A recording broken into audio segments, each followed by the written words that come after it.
Hey guys, welcome back to Let's Play Final Fantasy VII. Let's play Final Fantasy VII. Last time, the ruby weapon fell down. This time, the ruby weapon will not fall down again. There really is no non-cheat method that I've been able to figure out to take down the ruby weapon. Other than using Knights of the Round, nothing seems to do a lot of damage unless it pierces defense, because the ruby weapon has really high physical defense and really high magical defense. You cast Ultima and it does under 1,000 damage, even with a mastered Magic Plus materia on. Or at least I think Sid managed to do that. Sid doesn't have a great magic stat, but even with a decent one like Cloud's, it's not going to do a lot.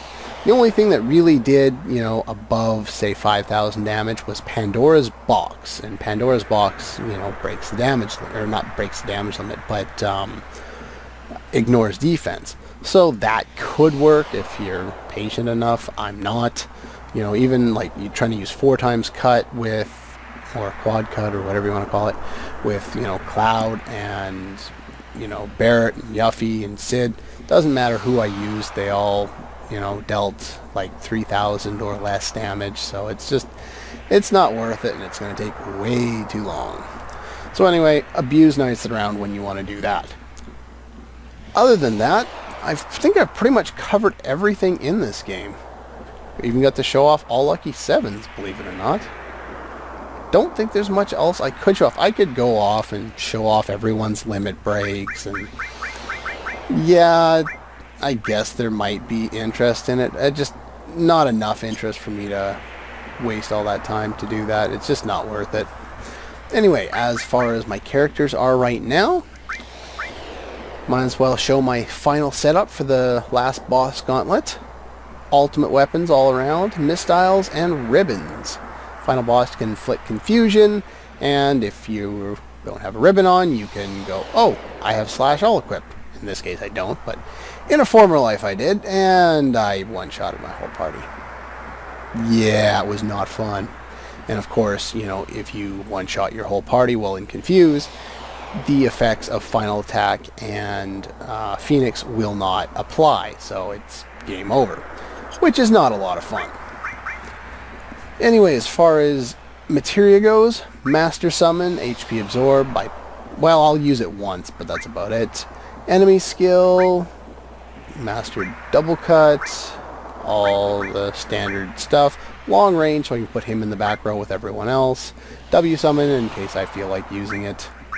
Mime and counter, because why not? W item, which I probably won't be using. Same stuff as before.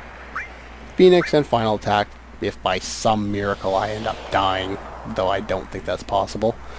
Not as long as I have ribbons on, anyway. Master Magic, Quadra Magic, why not? Let's see, Mime, enemy skill, same stuff as before. Knights of the Round, why not? W Magic, because, she's got, everyone's in the back row. Cloud's got the long range materia, they both have long range weapons, so that's pretty much it. Now we can continue on to the final boss gauntlet. And the final boss gauntlet's kind of different. Yeah, let's get going. It's not the... Let's mosey. What are you talking about? It's not the same kind of idea as a boss gauntlet in previous games. I don't know, it seems kind of strange. Put it that way. Okay. Move out! Now they want to listen. The music stopped. Look at the number. What, the number tattooed on you? Oh, they're referring to down inside the crater. There's a horde of monsters coming up. Or at least that's what they're trying to explain. So now they're just arguing about who's going to fight the monsters and who's going to fight Sephiroth. I really don't understand this. Why did they need to throw this in there?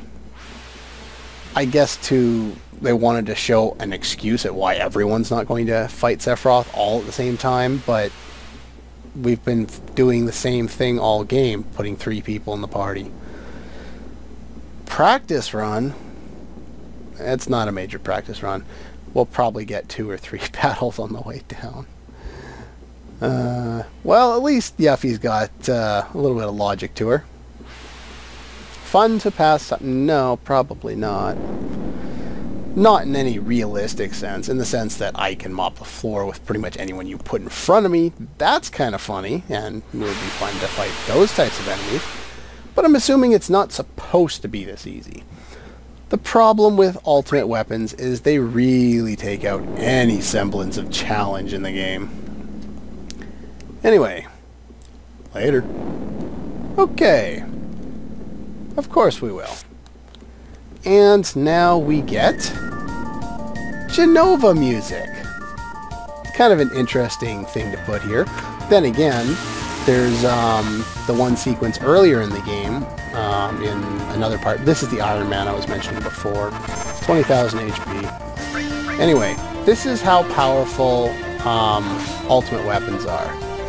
Hers is not particularly powerful because hers is based on enemy level, and I guess he doesn't have such a high level.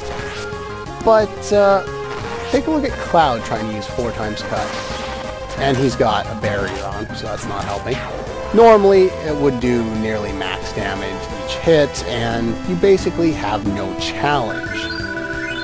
And they give a lot of experience, 10,000 experience. Oddly enough, the first of the boss Gauntlet actually gives the most experience of anyone in the entire game. So if you wanted to, you know, do like a low-level game and then, I don't know, try and see how many levels you could level all at once. Here's a better example of Cloud's damage. Yeah, there you go. So you can do 40,000 pretty consistently unless they have a barrier on every round. Which is really ridiculous considering the first stage of the final boss has only 60,000, and the second boss in the Gauntlet has, I think, an innate of 80,000, if I'm not mistaken. No, 40,000 innate, and then they can get a bonus, and I'll talk about that once we actually fight the first boss here. Okay, I don't know why we needed to do some platforming here, but okay. Whee! And of course, one more battle for good measure. Normally, all you fight here are those Iron Men and these guys, the Dragon Zombie. Let's take a look at Barret using his ultimate weapon here. Yuffie could do some more damage here too, but she'll never get an attack in. Yeah, Barret doesn't have that much materia on his weapon right now, but that's nuts. You know, 4 times cut, just and ultimate weapons just kind of eliminates all challenge in the game. Which is why I'm not going to use them. I went through a couple of test runs and I just kind of thought about, you know, they're too abusive. So I'm going to dumb everyone's weapon down to the next best thing, which doesn't have the extra multiplier, even though it doesn't look like it's a big drop. It will drop the, you know, say Cloud down from doing, you know, max damage each round to doing only about, I don't know, what's it usually do? About 3,000, 4,000, something like that. Materia setup will be the same, and there's actually a reason I'll be using Knights of the Round again, and we'll talk about that once we get over the big shock of who we get to fight first. Well, it is kind of a... Well, not really. It's just, you know, we haven't talked about this character in a while. Jenova. Well, we talked about it earlier because of the music, but I guess after Genova, all of the Genova reunion project, all of her cells got put back and she became whole again. The way this fight works is nice final... Well, not final boss music, but penultimate final boss music. Really nice. This is called Genova Absolute. Anyway, we can, you know, I guess set up big guard. Sure, why not?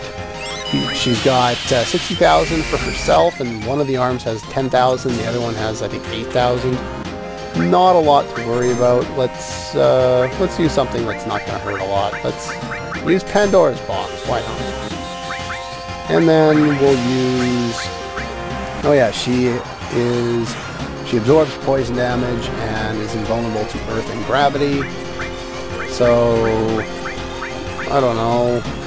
Let's use Comet. I don't know. And Comet 2 then. Whee! Basically, I just want to drag out the battle so you can see some of her attacks, because I'm going to basically one-shot her after this.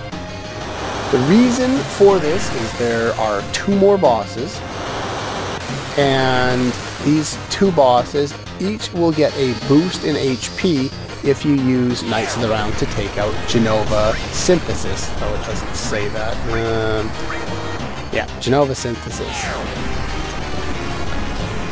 So yeah, that's what I'm going to do. I'm going to, I think Yuffie has it, so I'll have to wait for her turn here. And I'll just use Knights of the Round.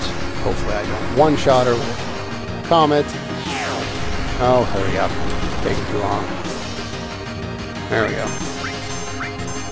Cure 3. Yeah, eventually she'll cure herself. And if you make the battle drag out too long, she'll count down to using, oh, what is it? Ultima. And then you'll get no experience for this fight. But it does give the most experience in the game, so you definitely want to do that. Basically what this does, it'll make the final boss harder, because when I went through in my test run, it was so easy, and it just didn't take any time at all that it made the final boss seem weak. And the final boss is weak if you use ultimate weapons and 4 times cut, so figure I might as well try and make it a little more challenging, at least. I also thought of weakening my gear, but this'll actually do more than weakening my gear. I was thinking of, limiting myself to 3 pieces of materia per character, and then have no duplicates or something like that, other than enemy skill. So, I don't know. I figure this will add an extra element of challenge to the final boss, even though it won't be that hard. Anyway, I think that's probably all the bosses I'll get through in this part. I'll have to, there's a little story sequence coming up, so we'll go through that, and then I'll have to set up for the final couple of bosses here. But who are these bosses going to be? Is it going to be the obvious? Who is the other one? We know we're going to fight Sephiroth sooner or later. Who is the other boss? Any ideas? For anyone who hasn't played the game already. Light? A light. Anyone think the extra final boss is going to be Aeris? Come on, tell me somebody wanted to... Well, I want it to be Aeris, because that would actually be... It would make no sense whatsoever, but it'd be cool. Anyway, we're all here. Yep, we're all here.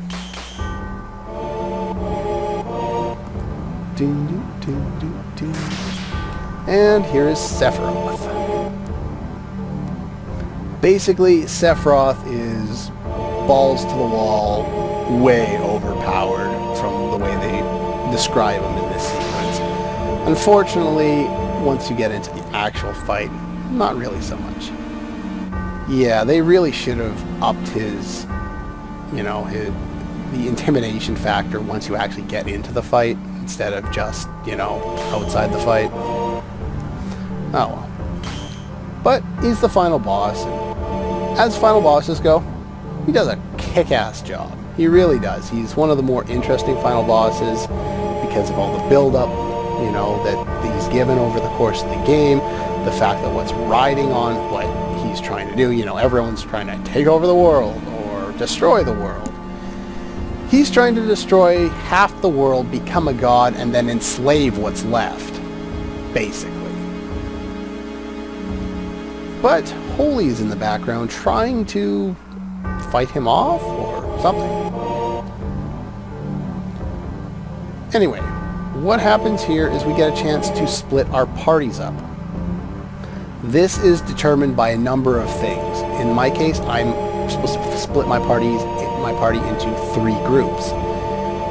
It has something to do with your level requirement and, or not your level requirement, but your average level of all your party members. It also has something to do with, oh, I can't remember. It's a bunch of other stuff. It's just really over the top and annoying. Anyway, don't need to save after this, so Meg Elixir, heal them up. And that's pretty much it. I'm going to need other parties here, so let's go Sid leading that party with Vincent and Red 13. For some reason, I like to form this party as a secondary party and then leave my 2 weakest characters in the last party, even though, you know, I really shouldn't be doing that. Where's that crystal bangle there? Yeah, I'll give him a death penalty. Thing is, I'll probably never use these guys. I'll get champion belts, whatever. And they don't need materia. Like I said, even though they force the parties to split here, you don't actually have to use any of the other parties. You can simply use your own party. So I'm just going to set them up so that should I decide to do that, I have the option. What did I want to show off? The Minerva band that I stole a couple of, or at least one, from Elena when I fought the Turks in Midgar there. Basically, it's the opposite gendered version of the escort guard, which I'm going to give to Kate Sith there. And they can have tough rings, even though they're spelled wrong. No, not a PH, a GH. Anyway, yeah. Oh, I forgot to give him his ultimate weapon. The HP shout. Yeah, pretty much it. I'm not going to use these characters. There's no point. Anyway, I will, yeah, I'll see you guys next time, and then we will go for it. All in, baby. All in. Anyway, see you guys next time.